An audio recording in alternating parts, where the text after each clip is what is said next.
ये है question number 6 का पहला पार्ट। इसमें कहा इसमें एक्स वाई तथा जेड के मान ज्ञात करो।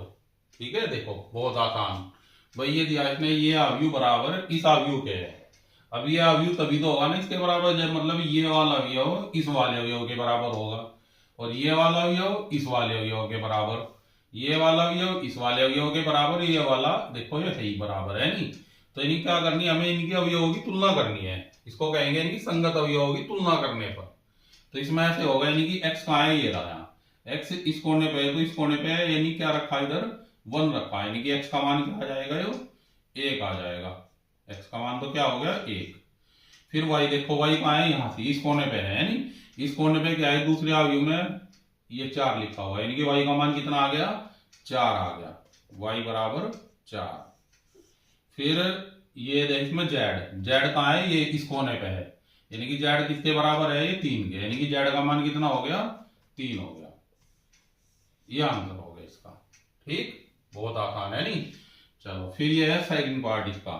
ये दिया है ये अवयव इस अवयव के बराबर है, तो एक्स वाई और जेड के मान ज्ञात कीजिए। इसमें भी ऐसे ही तुलना करेंगे, यानी कि ये वाला अवयव इस वाले अवयव के बराबर, ये वाला अवयव इस वाले अवयव के बराबर, ये वाला इस वाले के बराबर। ठीक, तो ये हो जाएगा, यानी कि जब तुलना करेंगे, यानी कि x प्लस वाई बराबर कितना 6।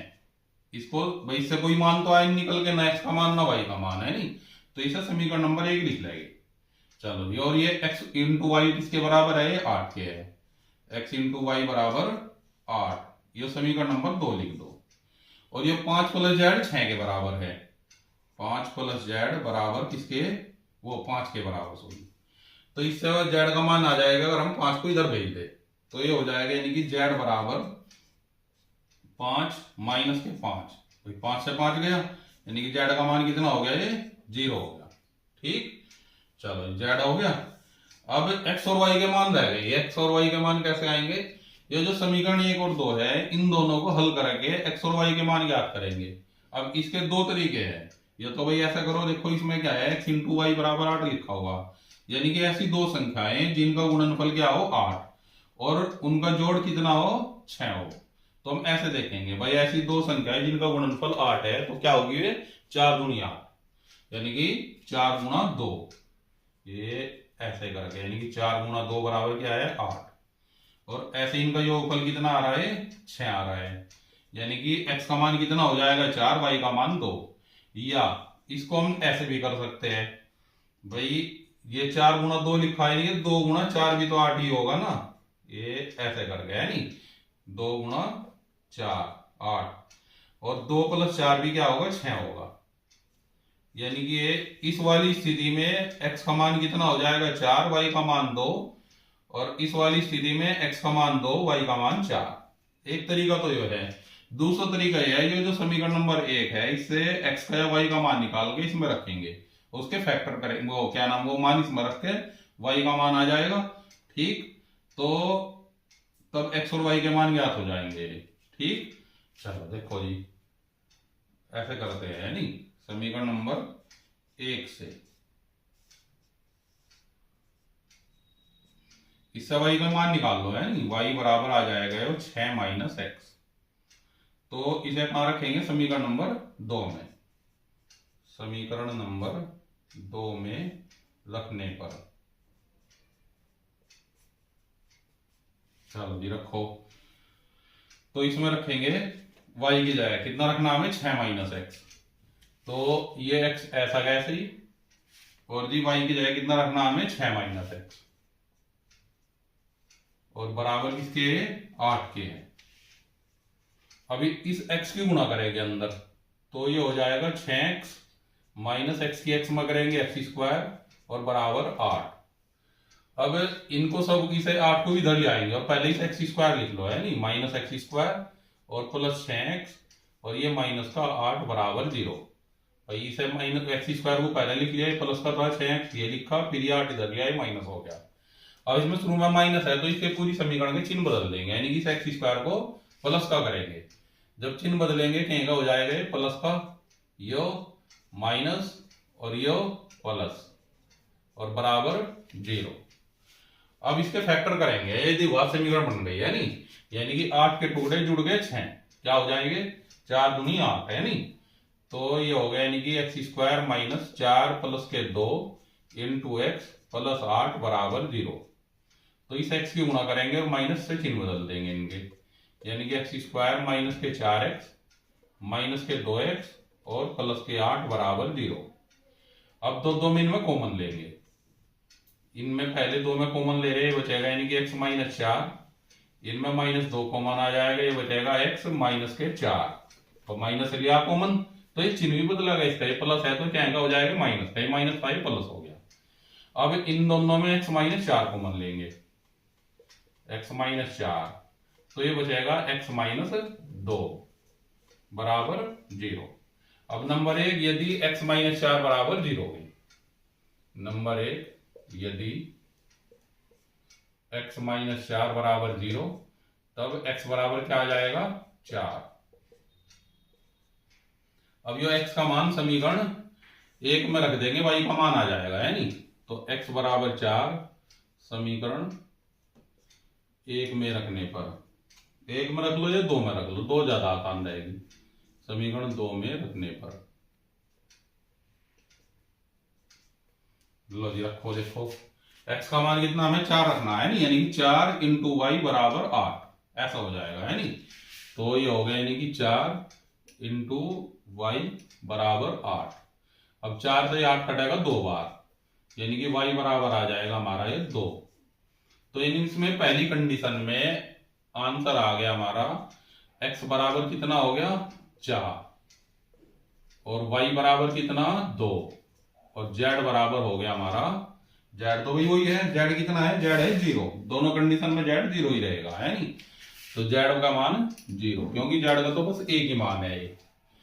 अब नंबर 2 लिखा है, यदि x माइनस 2 बराबर 0, जैसे ये x माइनस 4 बराबर 0 लिखा है, इससे आए मान इसी तरीके से x माइनस 2 बराबर 0 लेकर आएंगे। लो जी लिखो यहां नंबर 2, यदि x माइनस 2 बराबर 0, तब x बराबर कितना हो जाएगा 2। कहां रखेंगे इसको, समीकरण 2 में रखने पर। लो जी रखो समीकरण 2 में, यहां रखेंगे, यानी कि x का मान कितना रखना है हमें 2 रखना है, यानी कि 2 इंटू वाई बराबर 8, 2 इंटू वाई बराबर 8। तो 2 से 8 कट जाएगा 4 बार, यानी कि y का मान आ गया 4। तो इस स्थिति में आंसर आ गया हमारे, x का मान कितना हुआ ना, जब नंबर 2 लिया हमने 2, y का मान हुआ हमारा 4 और z का मान है हमारा कितना, z का मान 0 है तो 0 ही रखेंगे, z का मान है हमारा 0। ये आंसर हो गया, ठीक। चलो अब इसका थर्ड पार्ट है। थर्ड पार्ट में दिया इसने कि ये बराबर इसके है, तो एक्स वाई जेड के मान ज्ञात कीजिए। चलो जी, तो इसमें भाई इसमें भी ऐसी तुलना करेंगे, यानी कि इसमें हो जाएगा X plus Y plus Z बराबर कितना है 9, एक्स प्लस जेड बराबर 5 और वाई प्लस जेड बराबर 7। ठीक, मतलब ये वाला अवयव इस वाले अवयव के बराबर, ये वाला इस वाले के बराबर, ये वाला इस वाले के बराबर। तो जब तुलना करेंगे तो ये आ गया यानी कि X plus Y plus Z बराबर 9, इसे समीकरण नंबर 1 लिख दो। फिर ऐसे ही एक्स प्लस जेड बराबर किसके 5 के, इसे समीकरण नंबर 2 लिख दो। और वाई प्लस जेड बराबर 7, समीकरण नंबर ये 3 हो गई हमारी। ठीक, चलो जी, अब वही हमें एक्स वाई जेड के मान याद करने, तो मान तो किसी का भी नहीं आया। अब देखो अब क्या करेंगे भाई, इन्हीं समीकरणों को हल करके एक्स वाई और जेड के मान याद करेंगे। कैसे भाई, इसमें वाई प्लस जेड का मान बताया मैं 7 है, अगर वाई प्लस जेड का मान हम यहाँ 7 रख दे तो एक्स का मान आ जाएगा निकल के। ठीक, यानी कि वाई प्लस जेड की जगह क्या रखेंगे हम 7 रखेंगे समीकरण 1 में। लिख दो इसमें समीकरण 3 से वाई प्लस जेड का मान समीकरण 1 में रखने पर। चलो रखो, देखो ये एक्स ऐसे ही, और जी वाई प्लस जेड का मान कितना रख रहे हैं हम 7, मतलब एक्स ऐसे ही, वाई प्लस जेड का मान कितना है हमारा 7 है, तो 7 रखेंगे यहाँ और बराबर किसके 9 के। अब ये 7 इधर ले आएंगे, वाई एक्स का मान आ जाएगा, यानी कि एक्स बराबर हो जाएगा ये 9 माइनस 7। तो एक्स बराबर 9 में 7 गए, कितने बचेंगे 2, तो एक्स का मान आ गया 2। अब एक्स का मान अगर हम यहां रख दे इसमें समीकरण 2 में, जेड का मान आ जाएगा निकल के। लो ये रख दो, लिख दो यहां से एक्स का मान समीकरण 2 में रखने पर